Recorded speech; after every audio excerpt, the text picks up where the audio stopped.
Join us, leave your feet to flower. Join us, leave your tears to sour.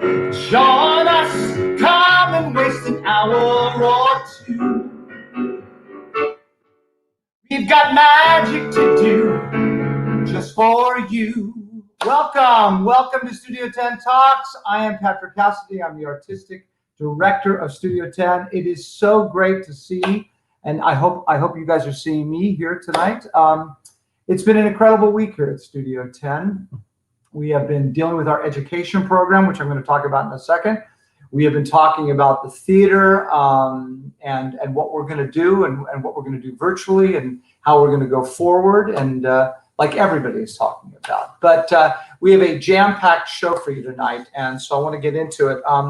So we, as I've said many times during the show, we launched a virtual musical theater contest a few weeks back, and we had winners. It was incredibly successful, and out of that, we started to put this education program forward from Studio Tenn, dealing with acting and singing and dancing. We are doing it virtual. It is starting to really take off. We can't believe it. And I want to introduce you to somebody who is actually the head of the whole dance department for this education program at Studio Tenn. She is a newbie to Tennessee, as am I. And that is because she is my wife. Her name is Melissa Cassidy, and Melissa has had an extraordinary career. For over 30 years, she did more as a dancer than I ever did as an actor, including the Academy Awards many times, the Grammy Awards, the Emmy Awards. She's been in a million movies. That Thing You Do by Tom Hanks, What's Love Got to Do with It about Tina Turner, The Mask with Jim Carrey, and so much television, so many videos, world tours. She did the Glass Spider tour in 1987 with David Bowie, and she got engaged to it. But that's another show. She's an amazing human being, an incredible, like I said, had an incredible career, and now for the last 15 years has been a teacher and a choreographer, and she is here with us tonight. Ladies and gentlemen, say hello to the beautiful, talented Miss Melissa Cassidy. Hi. Hey, honey. Hi, everyone. How are you? Good. Was that a good lead-in for you? Did you like that? That was great. And I didn't even pay you to say that. In other words, I can still get some dinner? Yep, I'll make dinner, I promise. Perfect. So first of all, I was telling, as I told everybody, so we put this education program together, and give our audience, tell them a little bit about, since you've arrived here in Nashville, how you're starting to take your teaching to a whole level with not just Studio Tenn, but other places here in Tennessee. Okay, yeah, well, my family, I come from a family of dancers and teachers. My mother trained me, Joyce Leighton Hurley, and my sister owns California Dance Theater in California, where I've been teaching the past 15 years, and in Los Angeles. And we moved to Tennessee, to Franklin, Tennessee, in January, and we fell in love with Franklin. Just an incredible town. The people are so nice. And when Patrick started working for Studio Tenn, I was like, Patrick, it only makes sense that we start an education program. So we are launching our education program on June 8th with our first camp. It's going to be packed full of, I think a Broadway guest star is going to appear. Patrick will be teaching himself. I'll be teaching dance. We have creative theater, tap, jazz, singing, acting, and it's just very. We have a Q&A with a Broadway star. Like she said, we're going to do singing. We're going to do acting. I'm going to teach. Our artistic associate director, Benji Kern, is going to teach, and Casey Hebel, who heads our program. And Melissa, you are handling the entire dance portion, right? I am doing the dance department, and it is all virtual. So in lieu of what's happening with COVID, we're going virtual for the first week, and then from there we'll be launching other classes down the road. But yes, I'll be teaching musical theater and jazz primarily, and tap. I think we're going to do some tap too. So I'm really excited, and a lot of the kids who did the virtual contest are signing up, and you can go to studiotenn.com. And you already have, there's a bunch of already videos of you teaching on the website. I believe that, yes, I think they've already put out some of the videos I've been doing here virtually as I've been staying at home. Ballet, and studiotenn.com, right, the education thing. And also do you not have a job also at the Nashville Ballet? We did, yes. Upon moving here, I took an interview at the Nashville Ballet, and I'm I'm so excited to be able to teach there this summer. So I am going to be starting June 29th for the Nashville Ballet Summer Intensives. Very excited about that. And also the Hargest Academy of Performing Arts here in Franklin. So I'm excited. The studios have been calling me because they're slowly starting to open up now. You've been very busy since you arrived in Tennessee, didn't you? Yes, I've been a busy little bee. Haven't hung up my dance shoes yet.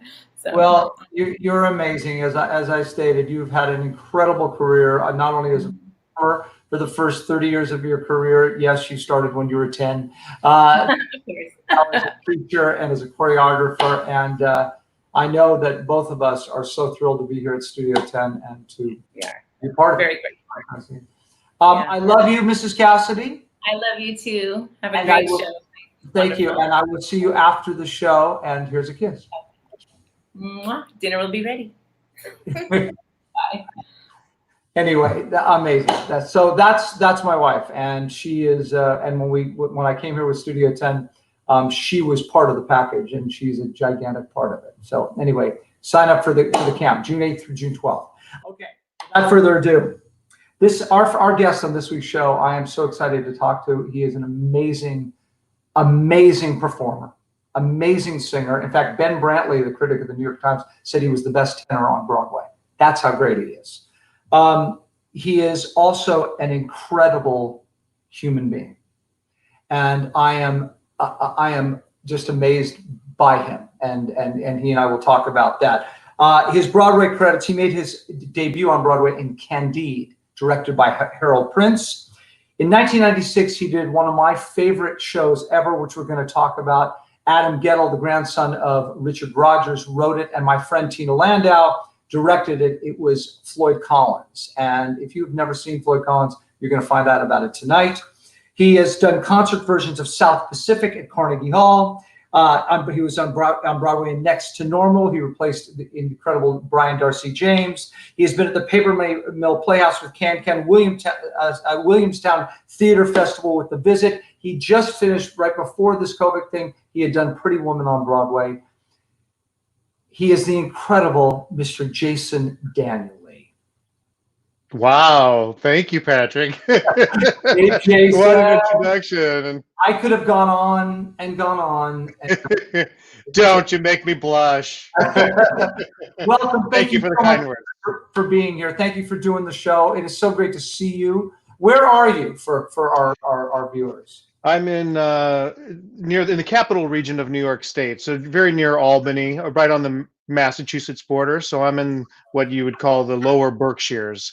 My late wife, Maren Maisie, and I got this place about 12 years ago, and it was already, an oasis from Broadway and show business and everything.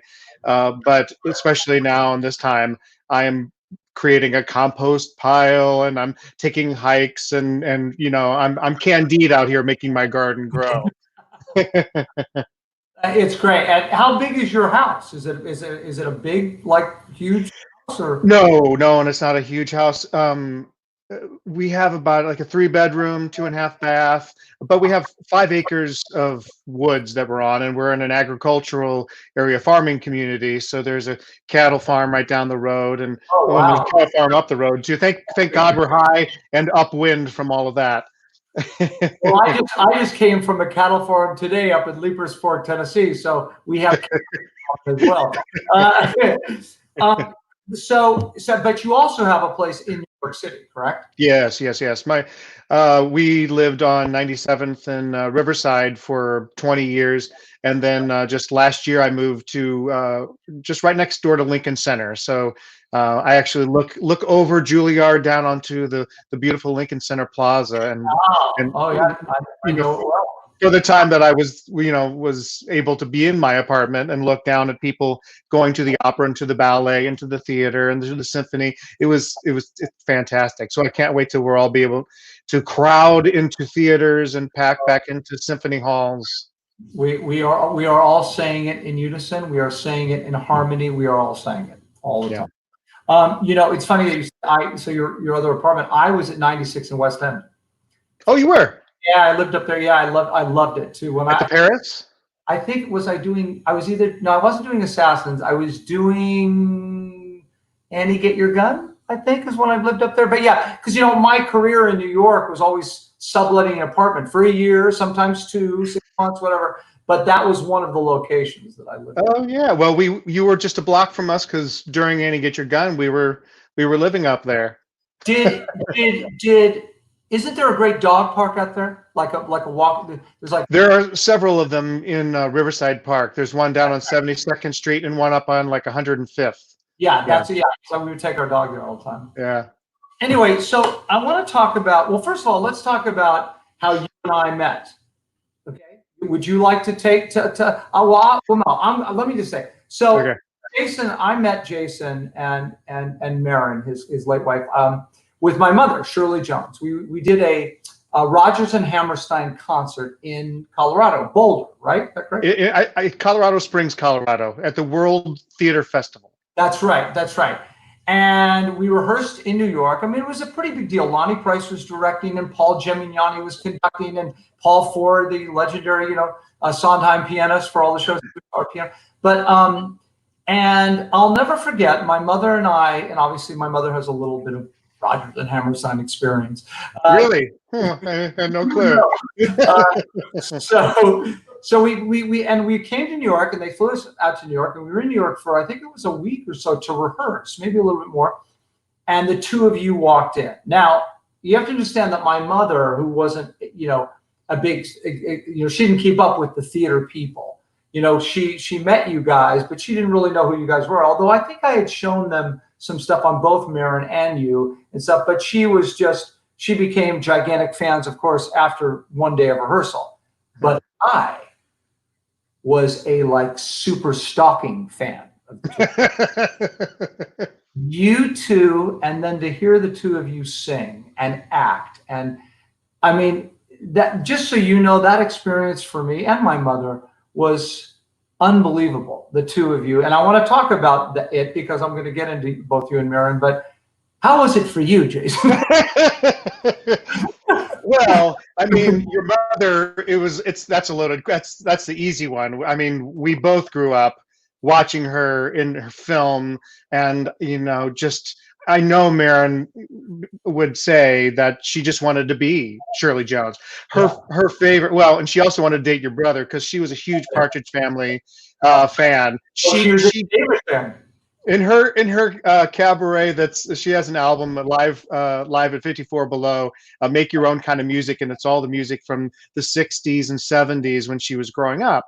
And she has a section about Partridge Family where she said, I dreamt that I was the long lost Partridge sister, Marin Partridge, but somehow that she ends up marrying David, and there's always that fantasy. But so she adored your mom through television, but of course her deep-rooted admiration was through the Rodgers and Hammerstein, Carousel, and Oklahoma. I mean, that's the easy stuff. And I don't know if you and Marin knew one another before this or crossed paths, but I knew you or your reputation as a wonderful actor and singer through loving Sondheim. And then right as I was moving to New York, Assassins was coming out, and I was in Champaign, Illinois at Sunshine Dinner Playhouse doing a chorus line. And I was looking in some, theater rag, and there's pictures of you and Victor Garber and Jonathan Hadari and Deborah Monk and all these people who are my friends now in a recording studio, with those posed photos. I was like, I drove from Champaign, Illinois to Chicago to go to the one record store that had the hot press of Assassins. So the blue album. Yeah. Needless to say, when we were coming into this, Lonnie asked us to do this. Of course, no brainer. Pauly G, Paul Ford, Rodgers and Hammerstein, all no brainer. And they're like, who are we doing it with? And they said, the two of you. We're like, well, this isn't going to suck at all. This is going to be wonderful.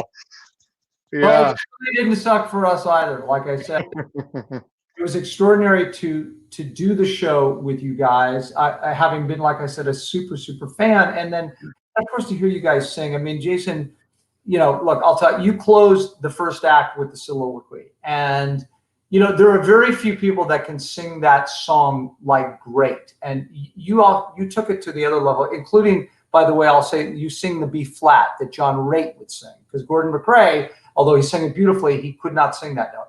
And it was just thrilling to listen to and thrilling to watch. I mean, and I watched it every single time you did it, and just out there. And then, you know, I said this to you earlier. I said, you know, I had the unbelievable privilege of getting to sing "If I Loved You" with Marin. Mm-hmm. It was frightening to me because I just can't sing toe to toe with Marin Maisie and sing. You can, but to get to sing that song, you know, which my mother had made so, you know, famous in and to get to sing it with her, and then I asked you, you guys never got to sing that song together, no? Yeah, it never really came up. We had a whole concert of duets, and we just tried to avoid all the ones that everyone thought we were going to sing. We actually had an opening medley that was about 12 minutes long that had snatches of all the songs that you think we're going to sing. And you know, people will say we're in love, almost like being in love. No two people, you know. Oh, happy we.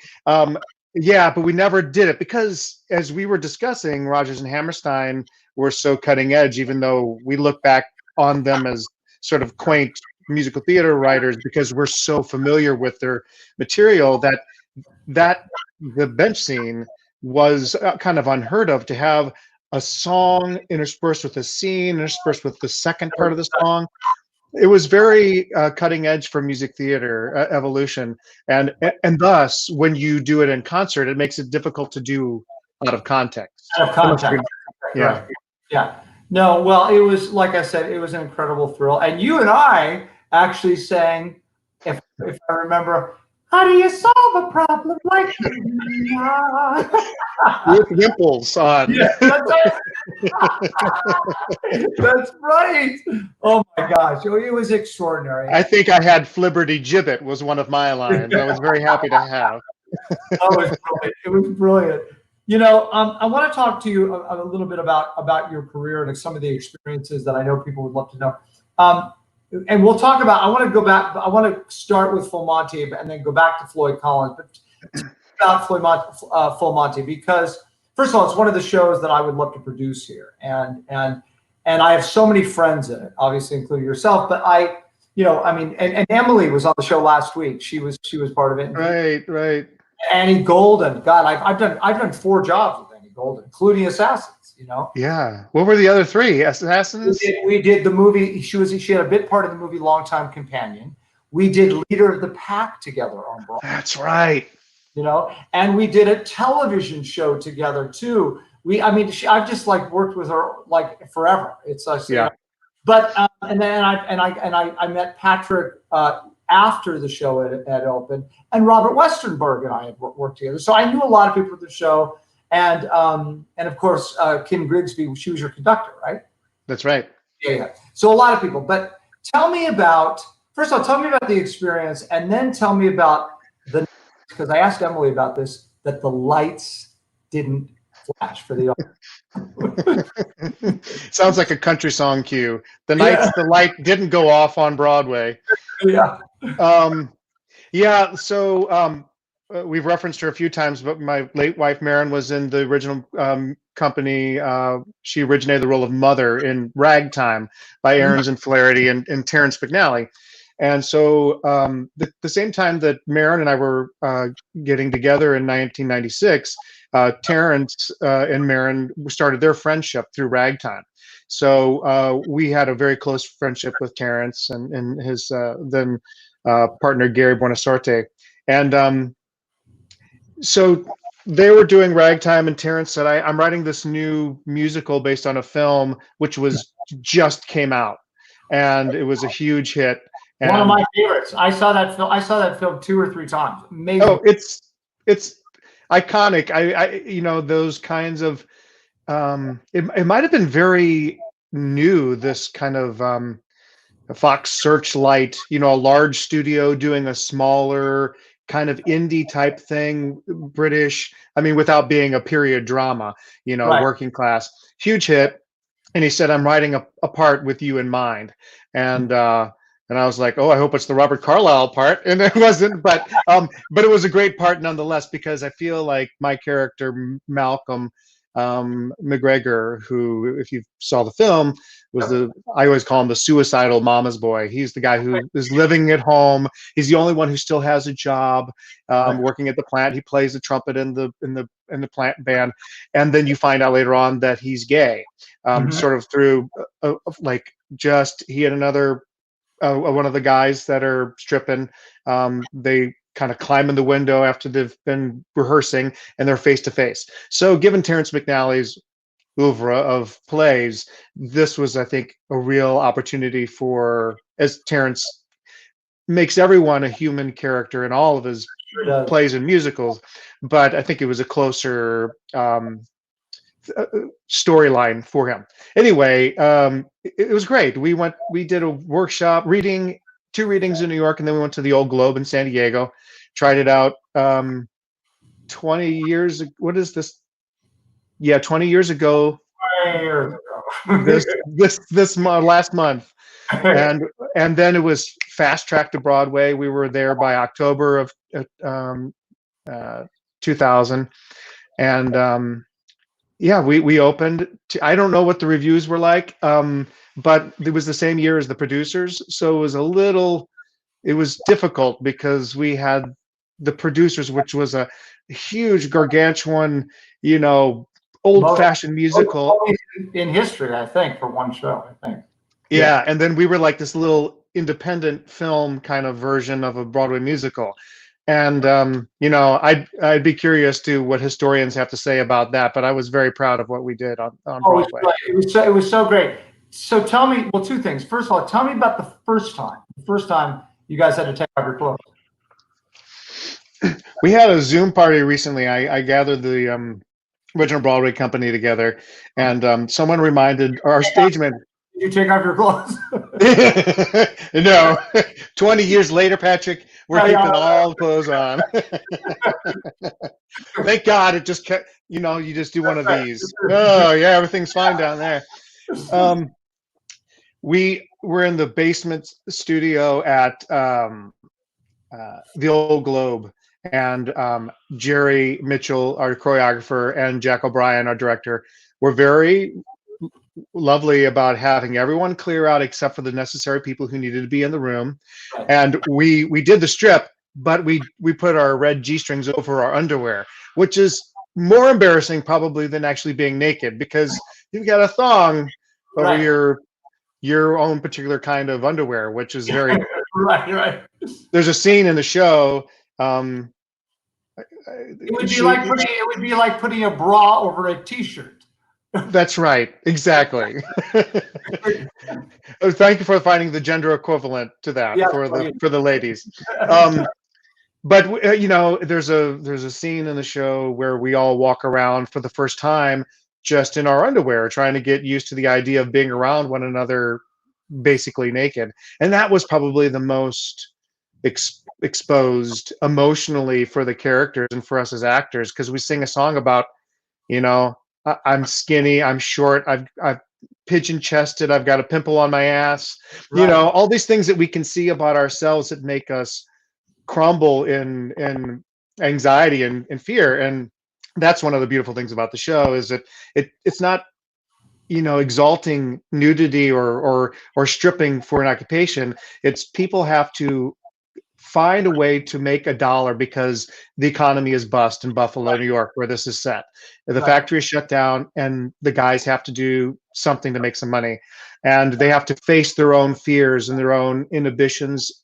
Not only that, but their insecurities of being a man or a good father, a good husband. All those things are what make a good.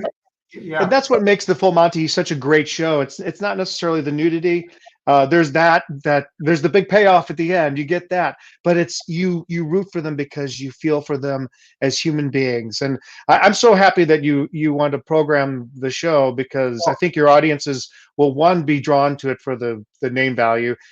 Two, it's fun to see a bunch of guys awkwardly try to take off their clothes. But three, and not necessarily in that order, it's gratifying to watch men in this situation and their wives, because they're Emily and Annie Golden, as you mentioned, have their own journeys with their husbands, that you root for them to succeed as human beings. So that's a great thing. The scene, and you're right, the scene in the movie between Dave and his wife, I cry when I see that scene, and that relationship that is also true in the musical, that those relationships between husbands and wives, like you said, the father and the son and the friends, that's what makes that show. It has so much heart, and it's great. Yeah, it's great. So just quickly tell them that were the lights were supposed to, right? Is that what you know, as an actor, when and people who are viewing who are actors or in the theater, when you're on stage for an extended period of time in a show, you know what the lights feel like, right? You know where your spot is. You know how to find your light. You can adjust to be in the light.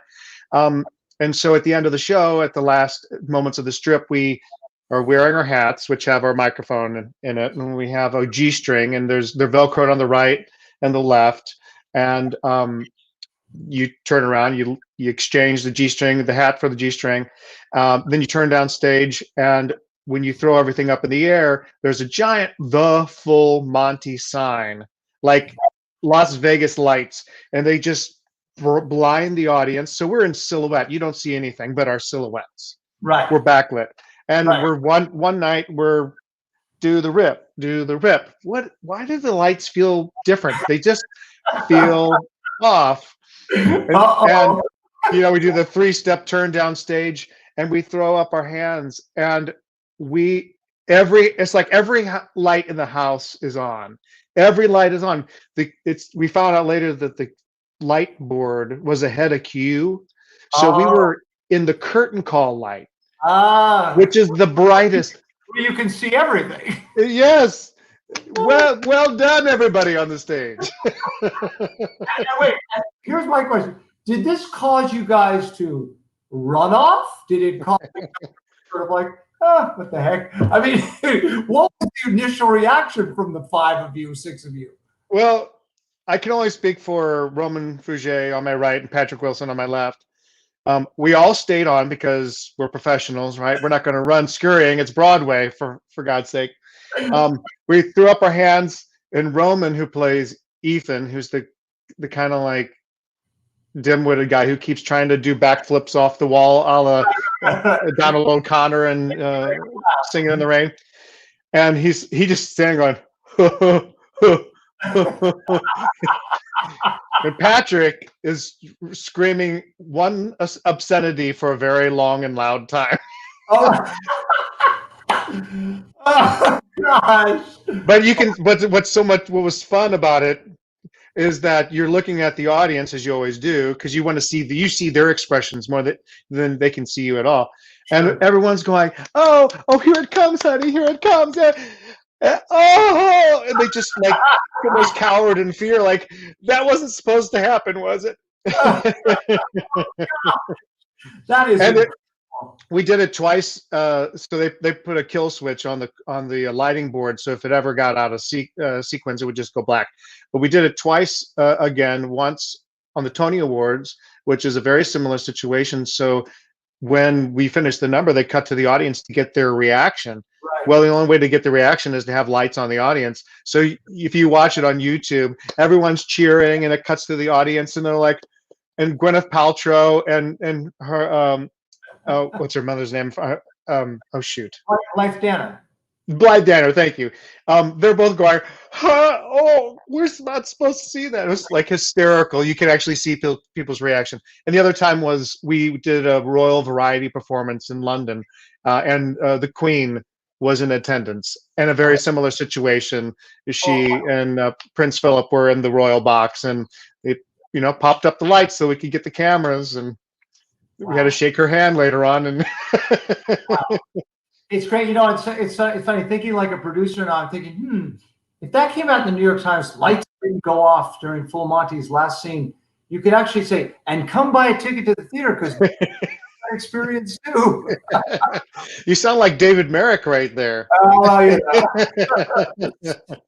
Amazing. I want, like I mentioned about Floyd Collins. I want to talk about that for a second, because for me, and I think you and I know this, Tina Landau and I went to high school together, and Tina wrote the book to Floyd, right, as well as directed it. Is that correct? She wrote the book, she directed it, and she wrote additional lyrics. I don't know how that was divided, but and it's another show, so you know, that I am dying to produce here, and it is literally, it's not, to me, I mean, you might say it's a cult hit. It is, to me, it's a mega hit. It is an incredible piece of music. It is an incredible story. And I'm so sorry I never got to see that production with Chris Invar and Brian, I know was in it, Brian Darcy James and yourself.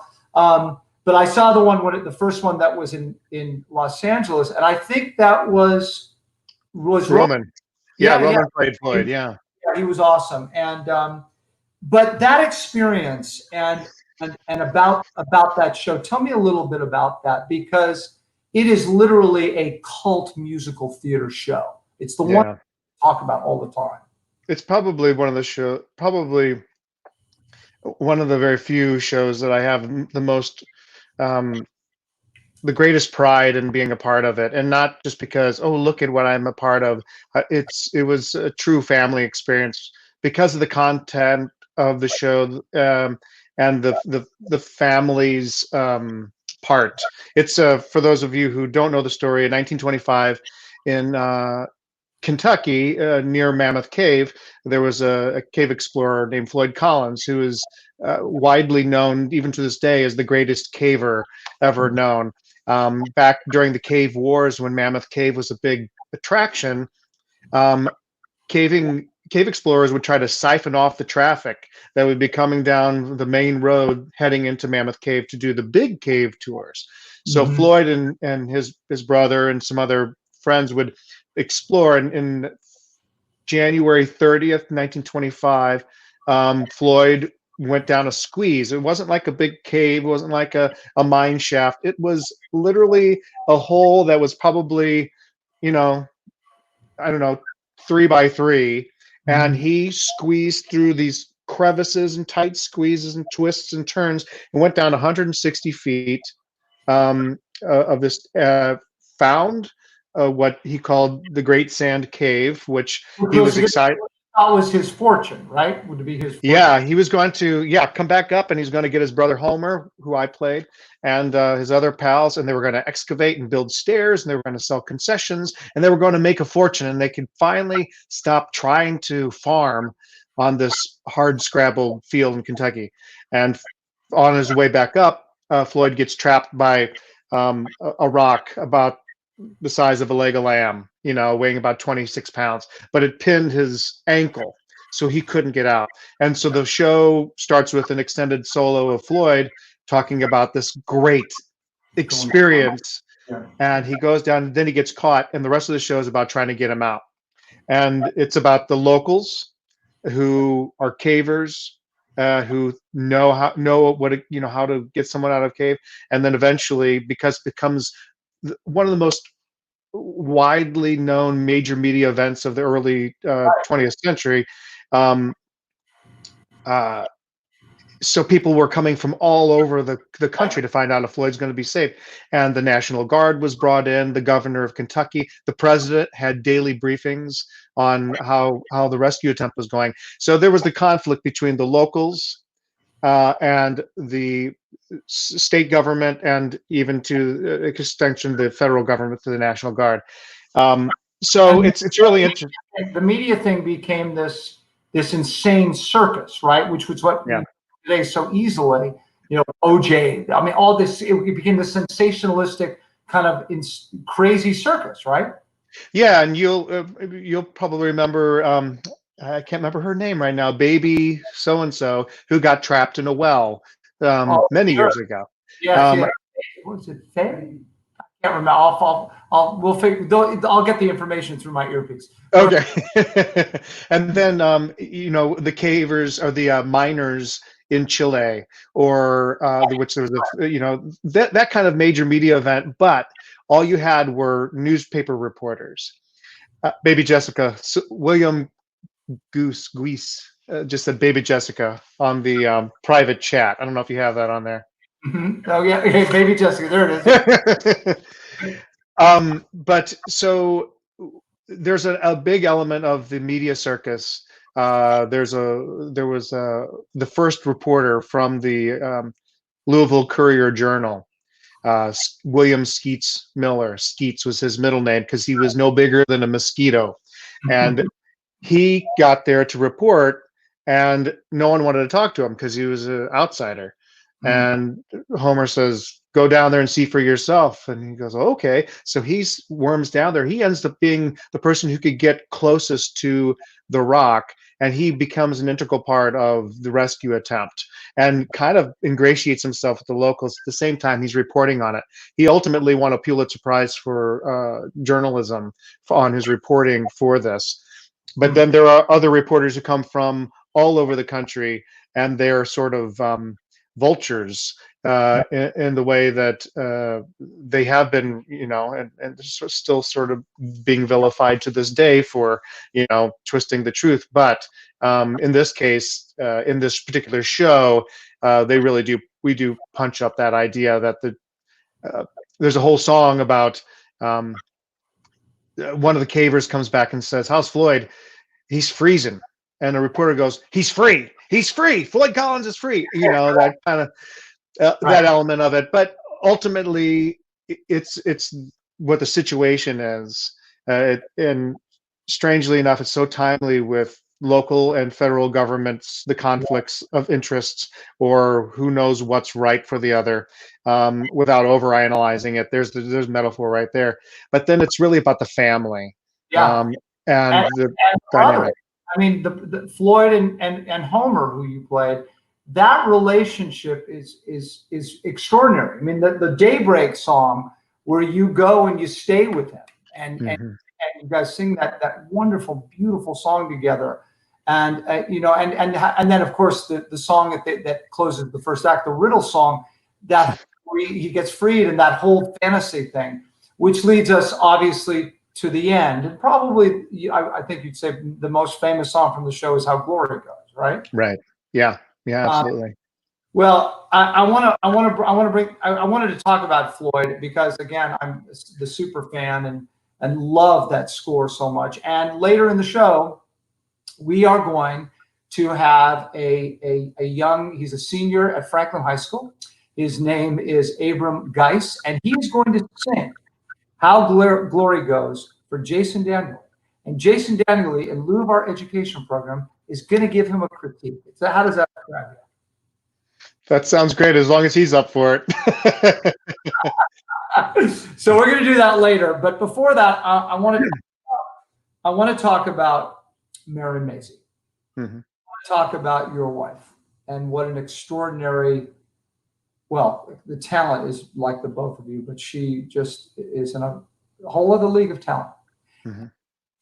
But more than that, I have become, for me, Jason, I've told you this, so close to you, even from afar, because of the relationship that you shared with your wife. I know you have a blog that you've used for years, and I know when she was diagnosed with ovarian cancer, correct?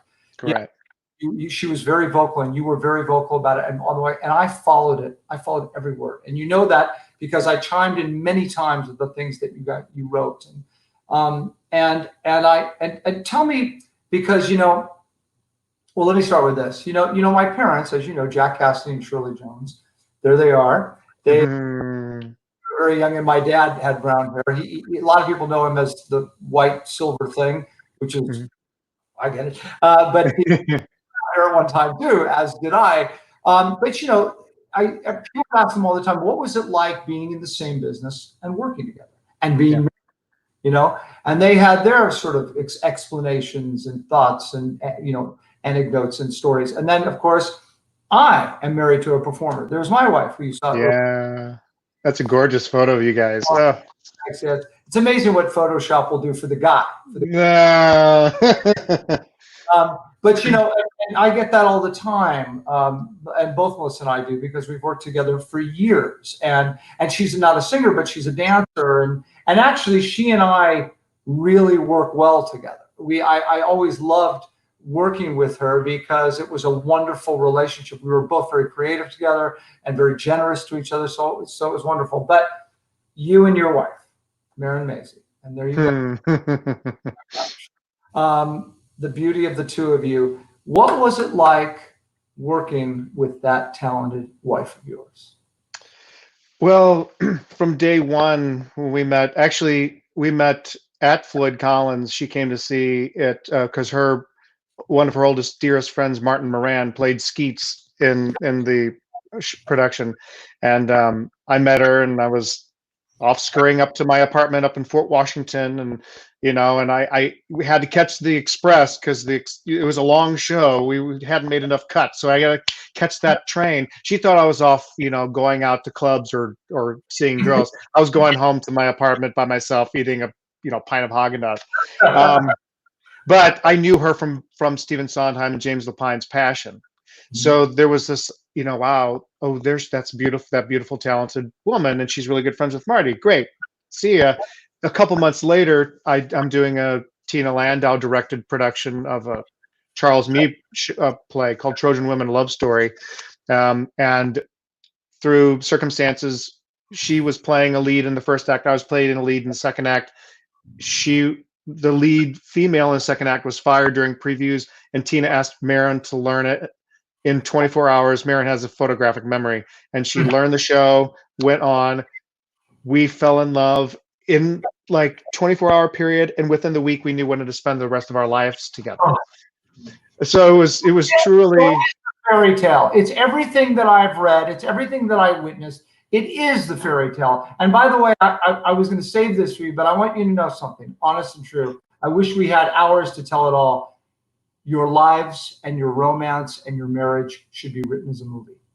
Oh, it's unbelievable how beautiful it was. Even, in the end, as tragic as it was to lose her when she was, 57, and how painful it is in that. And I think that's referencing, and I'll get back to how it was to perform, but going back to your point about, or mentioning the blog, writing about what she was going through was very important because we didn't want the media to go back even further to misconstrue what our thought process and the way we wanted to control the vocabulary. We wanted to be as positive a situation as we could make it so that she could heal through being positive about that.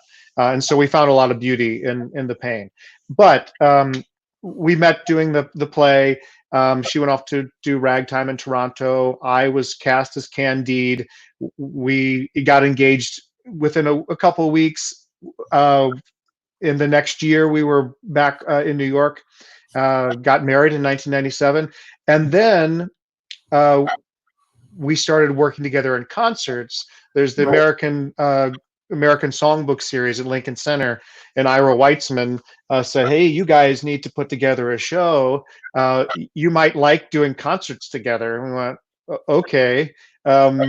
We had done a couple symphony gigs together, and through Ira and then David Loud, our music director, we put together this duet show that ended up being this whole concert career. So if we weren't working on stage in a play or a musical, and we did several of those, we were constantly touring the country and the world with symphony orchestras and in cabaret situations, singing songs that we knew very well or didn't know very well. And we would, I'm sure you experienced this with Melissa, if you could be fighting about the most mundane, asinine stuff, you go on stage, you look at one another, and it's all gone because you just go, it was petty. We never had anything that was so wrong or bad that, we couldn't get over it. Right. And it was doing theater, singing songs, performing was kind of a therapy for us, to work through. Yeah. And I heard that, and it's funny, I've heard that from other married couples or people that are together that have performed together. Our friends Jenny Powers and Matt Covendell, same thing. They talk about it too. And it was funny too. He said Melissa and I had the same thing, but different. Melissa's not a singer, like I said, she's a dancer. But we did Joseph, that amazing Technicolor Dreamcoat together twice, and she played Mrs. Potiphar, the one that seduces Joseph, you know. And I remember we were doing. I love it. And he has to resist. But anyway, but that's okay. You get her at the end of the evening. That's exactly right. You get to go home with her. That's exactly right. But there was a moment where we were doing a press thing for Entertainment Tonight. And we had just learned this choreography, and she was doing this thing to get on my back and sort of pull my head up. Well, her fingernail cut my head, and I have blood coming down my face on Entertainment Tonight. Do you have that clip? And she like, oh, no, we don't have the clip, but it was very interesting because we talked about that, whatever sort of hostility or a little bit of, all of a sudden I was like, Melissa, you cut my face. You know, and you could see that thing but then we did, but it was those moments that you get to work with somebody that you love so deeply. You click and you mesh and you create together. And I know, I mean, anybody who ever saw the two of you, because that's the other thing, the two of you with these separate careers that were so incredible as both her and you separately, but you guys also became like the couple in New York City, the incredible performing, talented voices of, you know, for generations, you know? It was yeah, you know, when it was happening, we laugh at it. We sang with the San Francisco Symphony on several occasions, and one early concert, the San Francisco, I'm going to say Chronicle. I can't remember the name of the paper, but they dubbed us the Broadway's Golden Couple.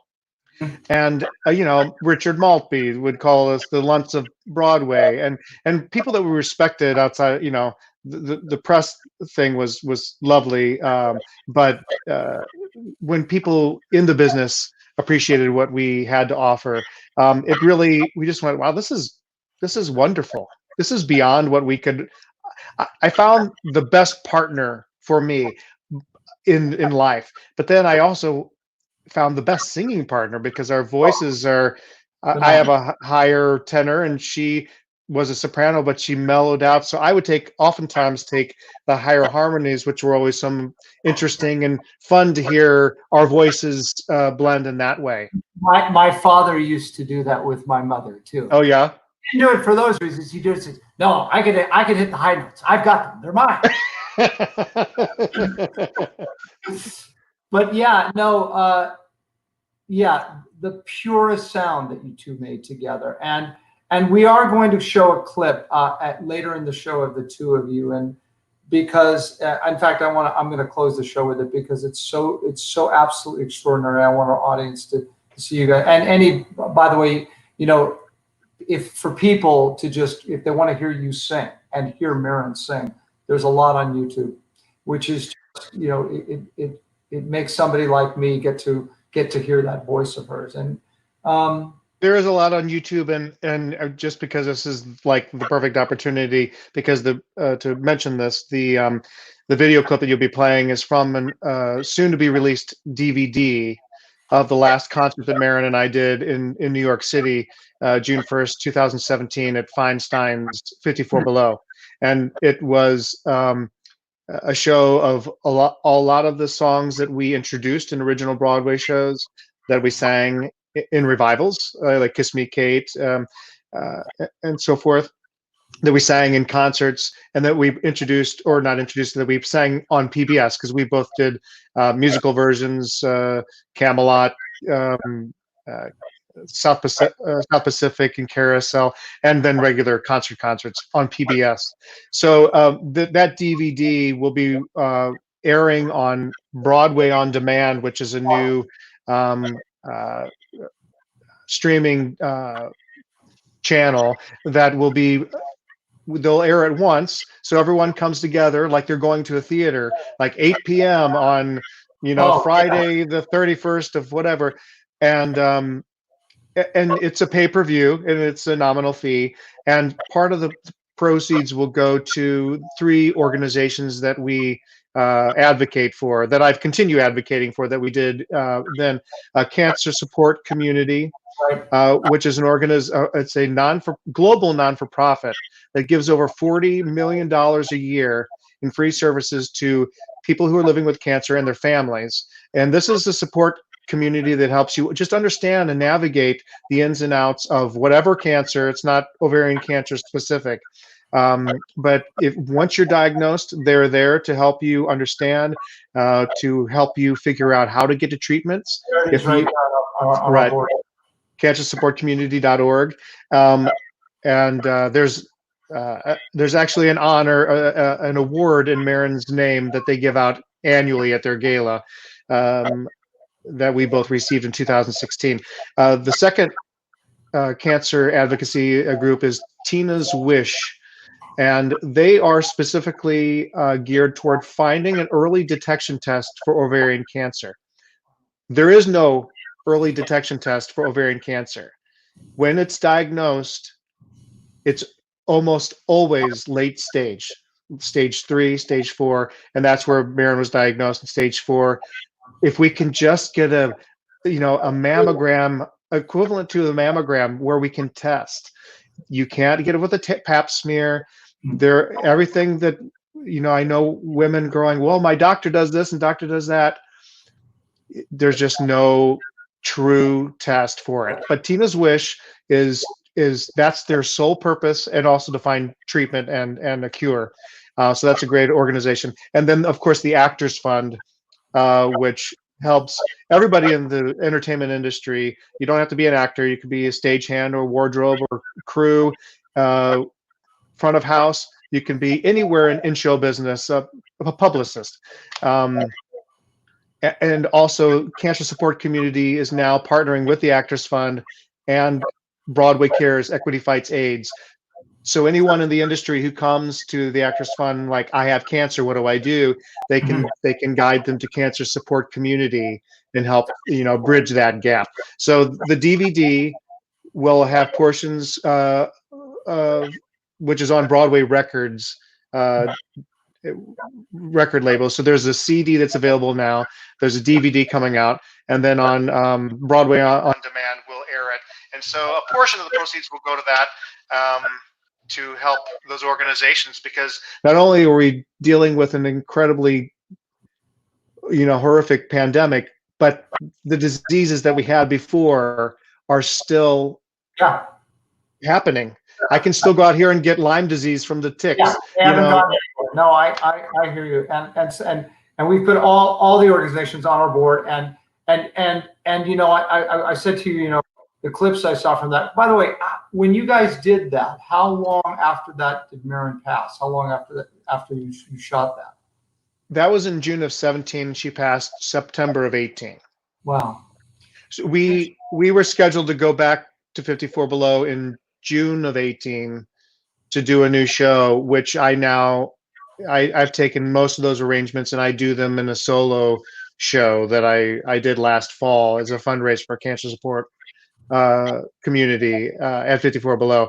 But yeah, then she was too sick in June to do that and passed in September of 18. The strength of that woman. I mean, even I remember after she had gotten diagnosed, and then she went through that first bout, as she talks about in that show, about the chemotherapy and what she did. I think there was surgery too. Surgery, right? Yeah, a full hysterectomy. And she went to do the king and I, and I was like, right. Holy smokes! I mean, strength and power and just her and her attitude in everything. She's just a remarkable human being. And Patrick, on that note, if anyone walks up to me with a compliment about Marin, which is beautiful and wonderful, and I love it, and on social media people write me, I loved her in this and this on-time birthday concert and passion. The ones that mean the most to me are the people who are living with cancer or are in remission at the moment and hopefully forever. But when they say, when I saw that Marin could go into remission in January of 2016 and be on the stage at Lincoln Center March of 2016, wearing the corset and the big hoop skirt and singing and carrying that show and being as big as the big boat that comes out, they're like, that gave me a reason to push through my own treatment. And that to her would mean more than anything that she did career-wise.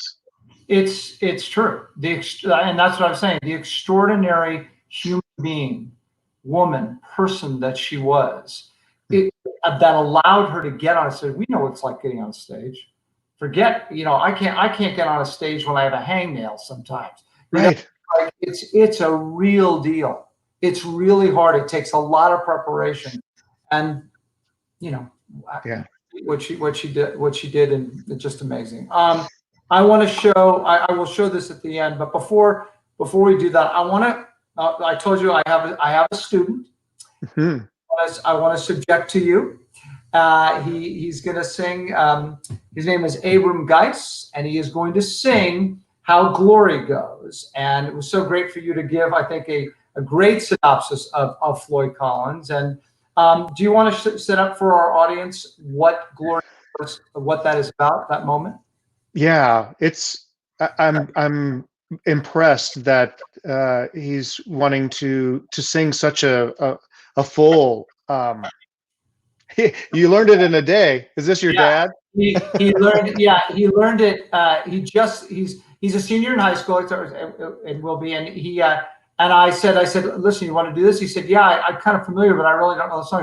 So he took a day, 24, 30 hours to learn the tune. So well, it's not only it's musically rangy, which is challenging. It's not easy. It's musically intervals complicated, but I think where it comes in the show is the very last song. Floyd dies, and as the first part of the song is him coming to terms with his what he knows is going to happen. He's going to pass, and it's a person, a man who had faith in his life. He was brought up in the church, but he's always kind of questioned it. Mm. And he's not sure what's on the other side of this realm, of this life. And so he asks, is it warm? Is it soft against your face? Do you feel a kind of grace inside the breeze? Will there be trees? These just kind of fundamental questions. Will there be family? Will there be light? Will there be bread and windows? And so he's asking these really deep philosophical questions, which prove to be challenging even for an adult. So I'm very excited to hear him sing it and apply it. Well, here he comes.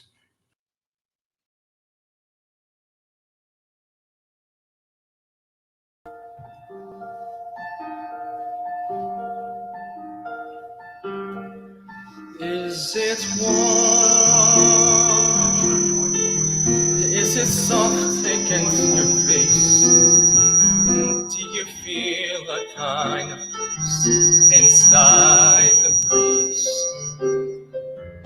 Will there be trees? Will there be light? Will it hover on the ground?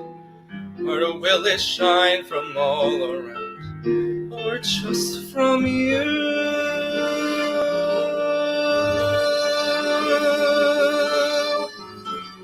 Is it endless and empty as we wander on our own, lonely, forgetting all the folks that we have known? Or has the rising bread fill up the air, and all the kitchens everywhere, familiar faces as far as you can see, like a family? Do we live? Is it like a little town? Do we get to look back down at those we love? Are we above? Are we everywhere?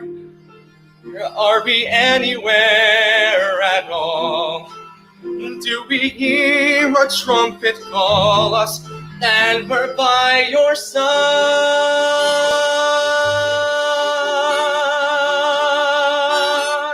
Will I want, will I wish for all the things I should have done, longing to finish all the things that I've begun? Or has a shining truth been waiting there for all the questions everywhere? Million faces, suddenly you'll know, and you'll always know.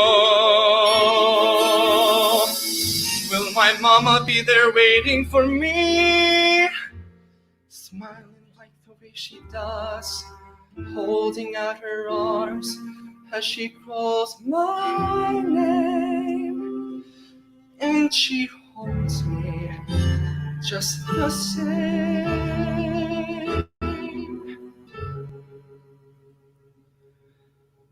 Only heaven knows how glory goes and what we're meant to be.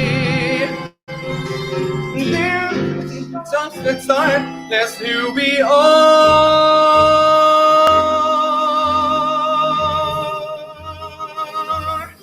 I can see so far.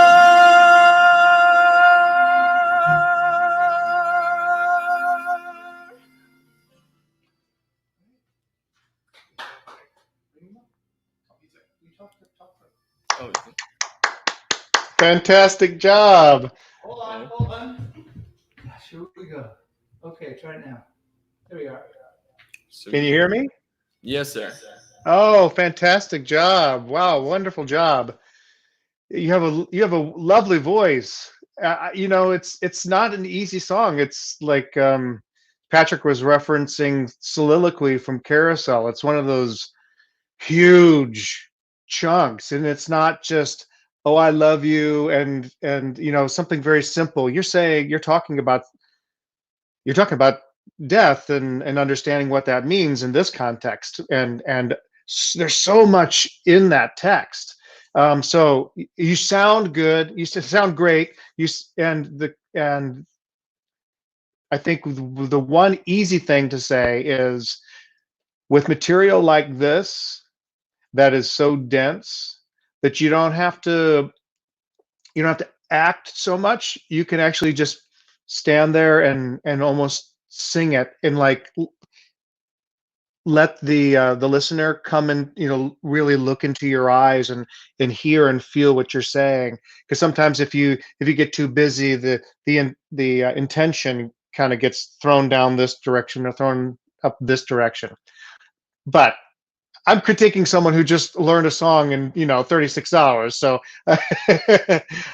but you know, that's what I would say, you know, with what you were able to do today. And I think you should, you know, keep singing this song. And I would, as I did the show in 1994 and then in 96, and regularly, because the song is so beautiful, and it's a great song to sing in the shower, you know, something that challenges you. Can I remember this? It's like doing Trouble from Music Man. Once you learn it, don't ever forget it, because it's so hard to learn in the first place.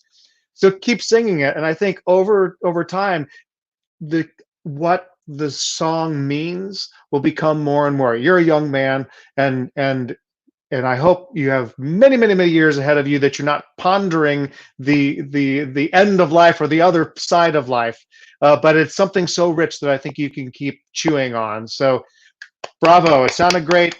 Wonderful job. Thank you so much. That's tough. Yeah. By the way,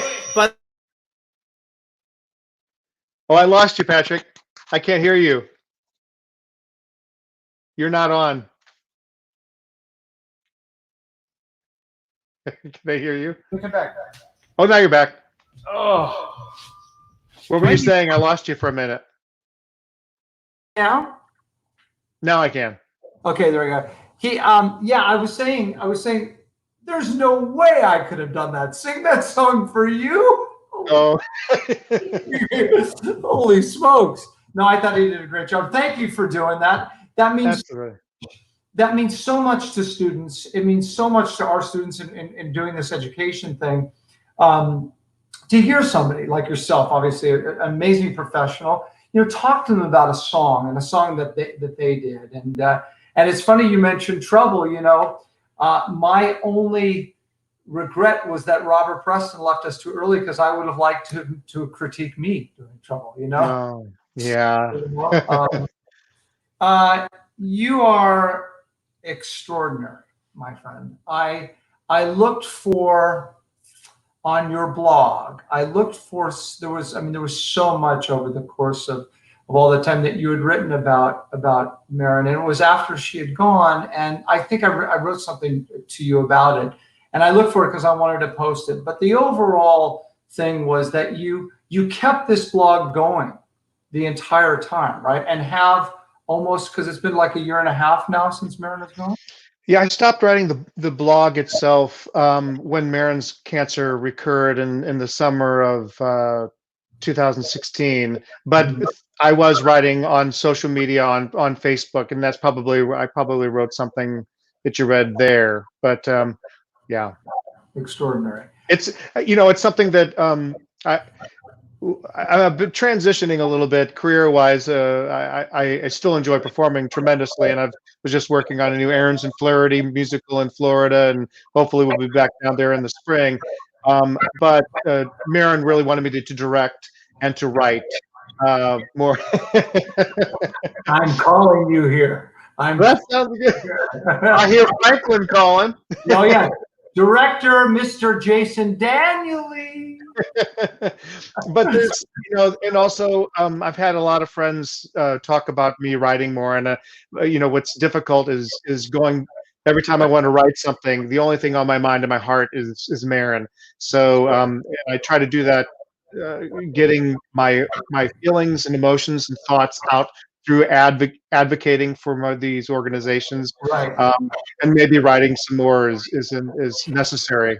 But Jason, I wasn't kidding you in any way. I was being 100% serious. In fact, my brother Sean, who's been a very successful writer for the past 30 years, 25 years, that's your story with her.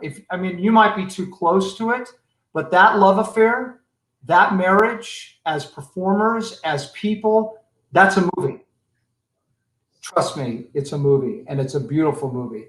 And if you want to do something that's really therapeutic or cathartic, start to write that, and then start to have somebody edit it for you. And if not, I'm going to find somebody, because it's a beautiful movie. Thank you. Well, I will take that to heart. Thank you, my friend. You are extraordinary. I am going to actually, I'm going to keep you for a second, because I want to bring you back to say goodbye. But I want to show a clip of you and Marin Mazzie from 54 Below. And I told you I watched the 4 clips that you had seen, showed me, and As the World Goes Round, when she talks about that, and I just had tears in my eyes. But this clip was the song that you guys danced to at your wedding. Is that correct? That's right. That's right. So you want to introduce the song? Sure. Gershwin's, George and Ira Gershwin's Our Love Is Here to Stay.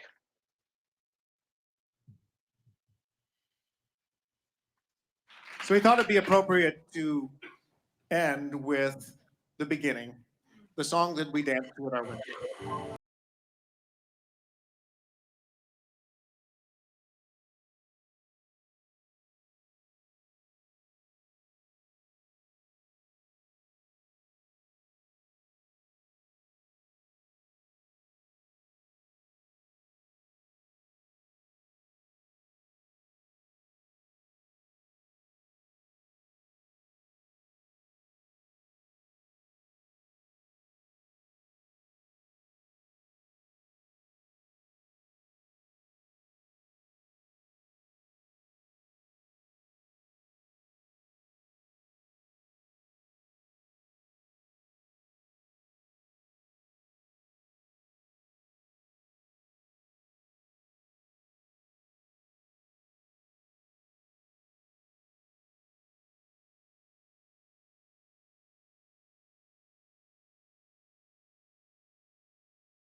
I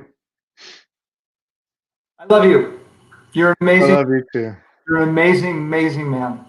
And I am so privileged to know you and to get to experience you and that beautiful person, Miss Marin Maisie.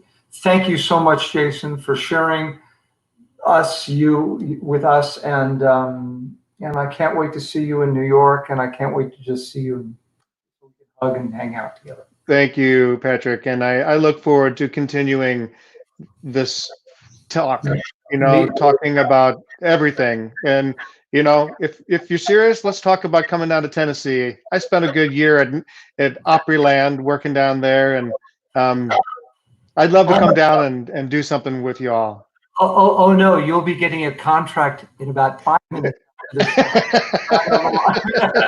I'm very serious. I'm very serious. Thank you, my friend. All right, be well. Be safe. All right, bye-bye. Well, guys, Jason Danieley, what a remarkable man, what a remarkable talent. And you could see what I've been talking about this whole show, about he and his wife, and why that should be a movie just in that one song. It is an incredible a time now in the theater, obviously, and here at Studio Tenn. We are honored and privileged to have these people on Studio Tenn Talks. I am, and please, as you know, we have this huge education program that we're putting forth virtually, and your donations go to that. And we are, with Melissa and Casey and Benji and myself, we are going to get kids really, we're going to teach them virtually. We're going to get them, plugged into the theater and plugged into Studio Tenn. We are here, guys, because of you. So thank you. Thank you for watching. Thank you for donating. Continue to do so. And just thank you for being, our new family, my new family here in Tennessee. It is an absolute pleasure. I close each show with another sort of kind of goodbye song. And I was trying to think of one today. And I thought, my father, Jack Cassidy, in It's a Bird, It's a Plane, It's Superman, did a song to Superman called So Long, Big Guy. And the end of it went something like this. So long, ta-ta, and adios. Let me try that again. So long, ta-ta, and adios, chin-chin, shalom, and arrivederci, daddy-o. Now. Good night, everybody.